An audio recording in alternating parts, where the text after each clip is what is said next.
There's a split call. The Honourable David Cunliffe, 5 minutes.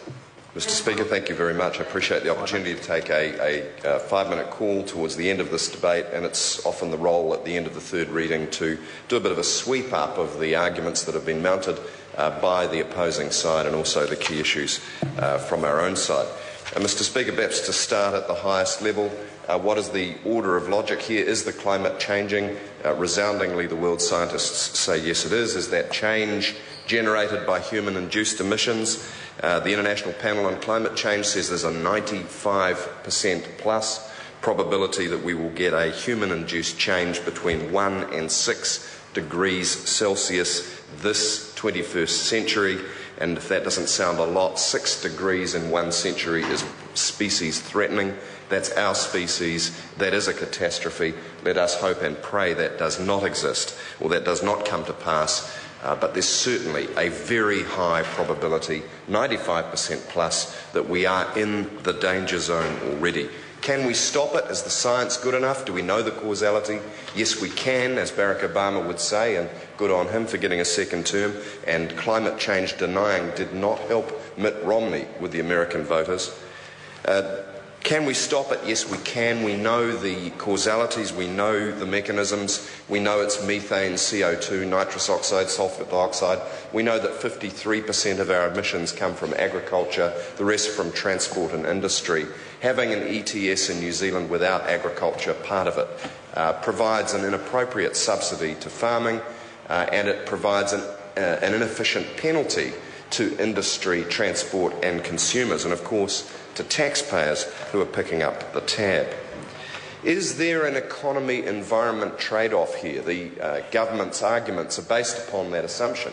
And as my colleague David Clark has, I think, very eloquently pointed out, that assumption is false, sir. Indeed, getting price signals right so that they contain the signals for investment and business to take account of environmental needs, that is something that both sides of the House should surely strive to agree on. And in fact, a sensible emissions trading scheme does represent the middle ground in this debate. It is an economic instrument. It is designed to help commerce take the long-term view and find an equilibrium position which is pro-economy and pro-environment. What about the jobs argument raised by Maggie Barry? Well, you know, there's lots of jobs in smart agriculture. I was in, I think, David Bennett's electorate last week, and a Fonterra dairy farm, I don't think it was yours, Mr. Speaker, but it may have been, dairy farmer said to me, what we really want is a reliable price on carbon, because then we would know what we were managing to. It would support our efforts towards greater sustainability in the dairy industry. Farmers themselves, who are managing effluent and other issues, wanted to see a carbon price. And then there's the forestry industry. Without a carbon price, we are restricting the ability to develop carbon sinks and forests, which will be of long-term benefit to New Zealand, and we are restricting the ability of that industry to grow.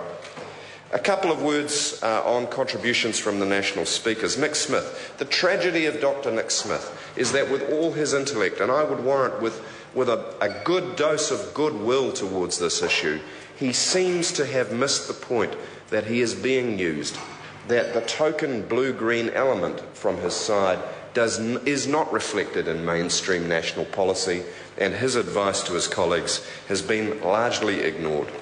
And then on to Todd McLean, no such qualms there. He turns a blind eye to the needs of the forestry industry in his own electorate, just as Mr. Bennett has to the interests of sustainable dairy and other agricultural industries.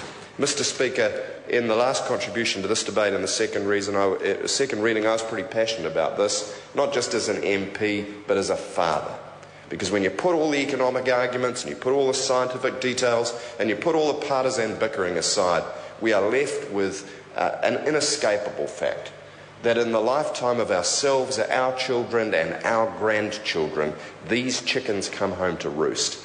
The climate is changing.